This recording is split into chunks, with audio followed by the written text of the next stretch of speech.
Hi guys! Ayan, day 10 na. So ngayon, nagpe-prepare na ako para sa kainin nila mamaya. Maaga ako magluluto ngayon. Ayan, meron akong 1 cup rice. 1 cup na white sugar. Mimimelt ko siya. Kasi gagawa ako ng salo na sa match. So ayan, tunawin lang muna natin siya bago natin siya lagyan ng tubig at saka rice. Dito naman, magpiprito ako ng isda. Kasi bukas yung amo kong babae na gagawa ako ng salo ng spinach. So, ayan.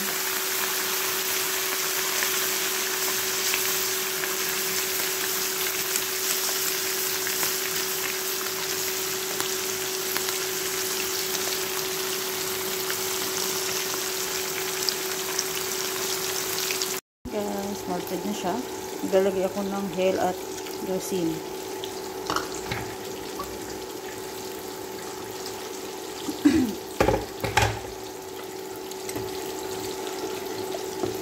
Dahan-dahan ako maglagay ng water. 4 na cup nito.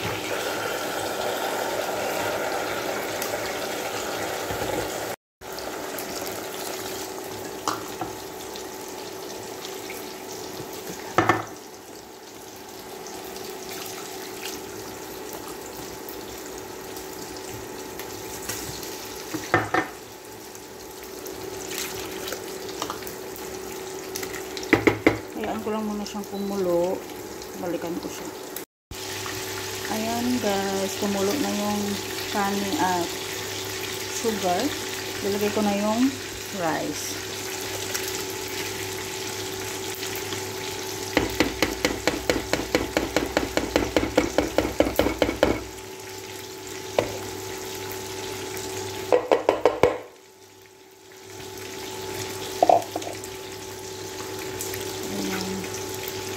Kailangan natin siyang maluto.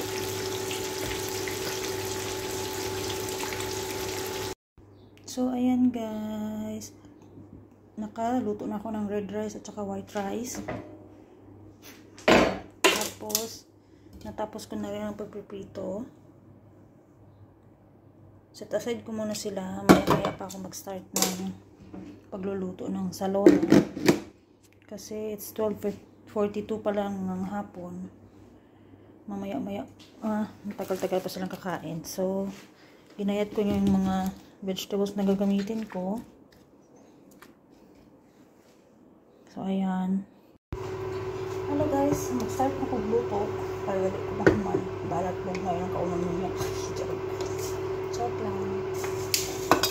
Mga taog. Mga hard spices like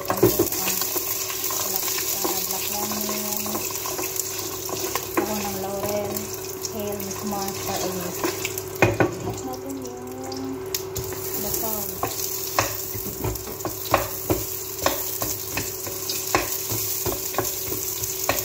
Bisa lang natin sa guys hanggang sa mag-liwag-liwag yung onion.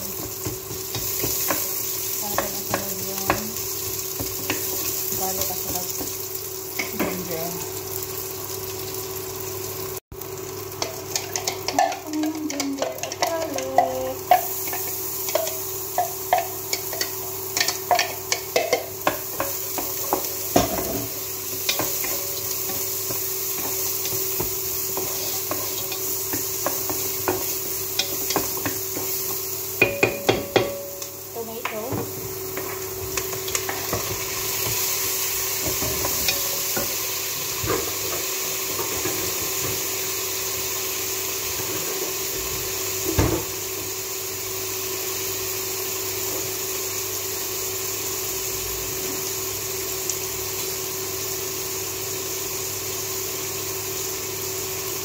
Nagyan kumot.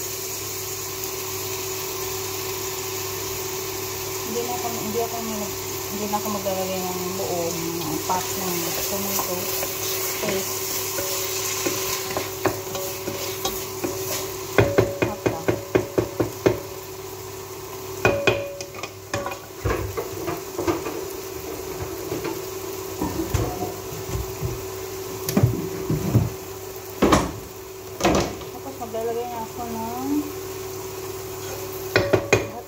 spices.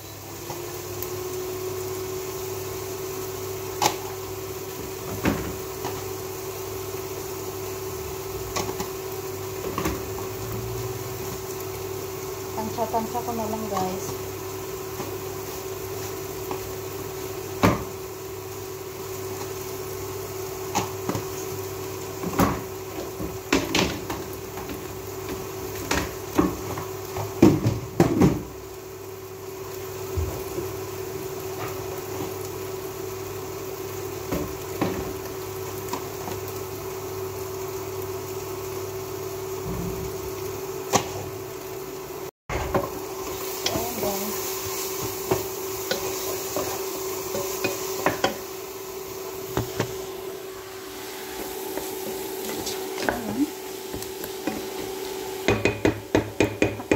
Hanggang sa matunaw yung kamatis.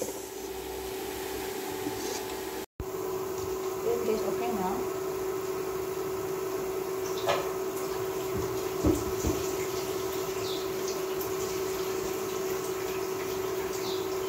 Ilalagay ko na yung mga vegetables. May potato, may carrot, may bagu beans, may okra. Maglalagay din ako ng talong. Ano muna natin siya guys. So ayun guys. Hayaan ko muna siyang, takpan ko muna siya ng konti hanggang sa medyo magtubig siya kasi may kamatis eh. Tsaka siya lagyan ng tubig. Tapos ilalagay ko yung isda.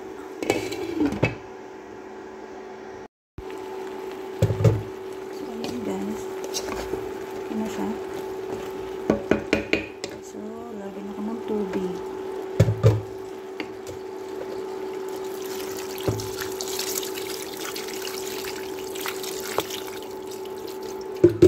So, ayan.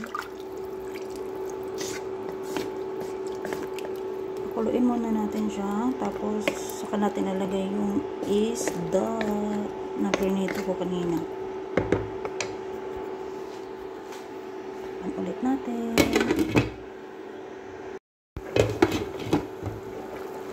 Guys, kumulo na siya. Lagyan na natin yung isda. Bismillah.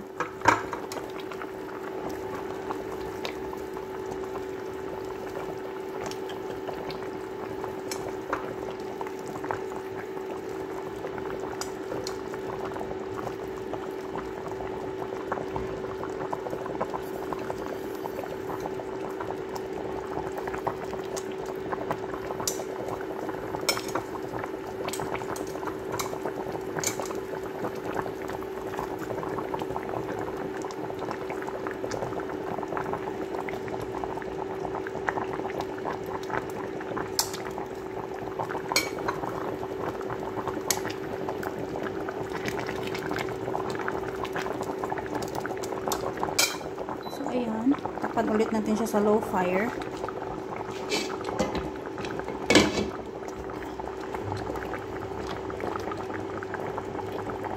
So, ayan guys, takpan ko ulit siya. Ayan guys, tapos na ako.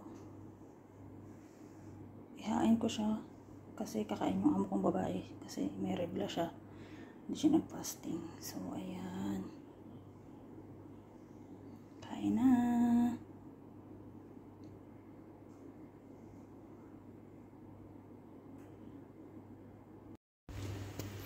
Hello guys, ito na yung sweet na ginawa ko.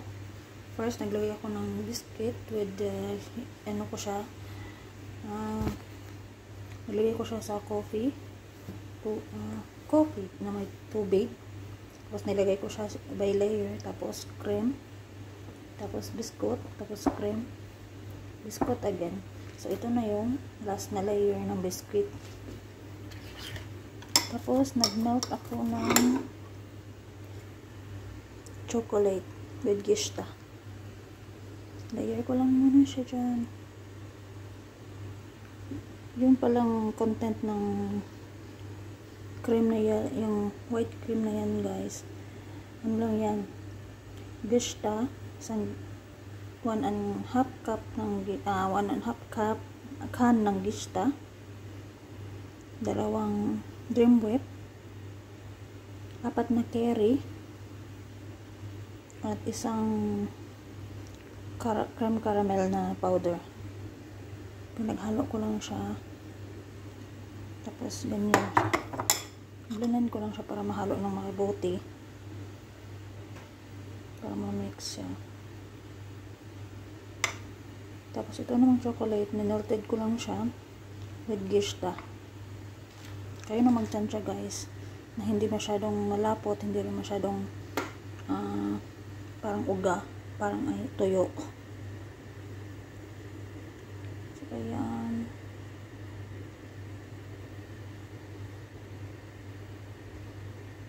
spread lang natin.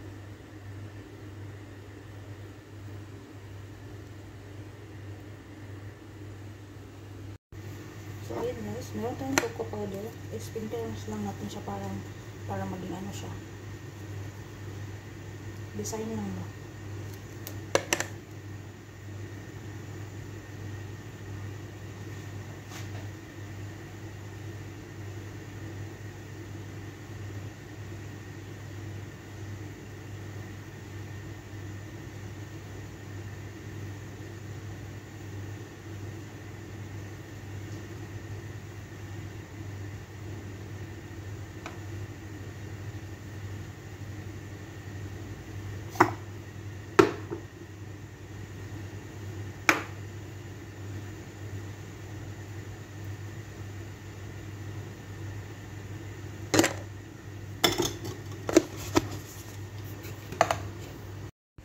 So, ayan na siya guys.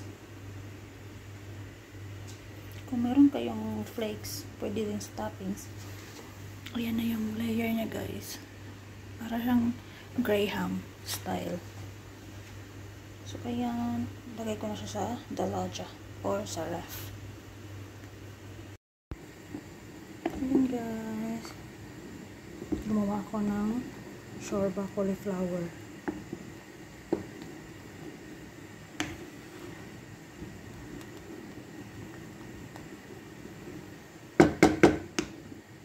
Time check is 4:36 na ng hapon. Hindi pa ako tapos magluto.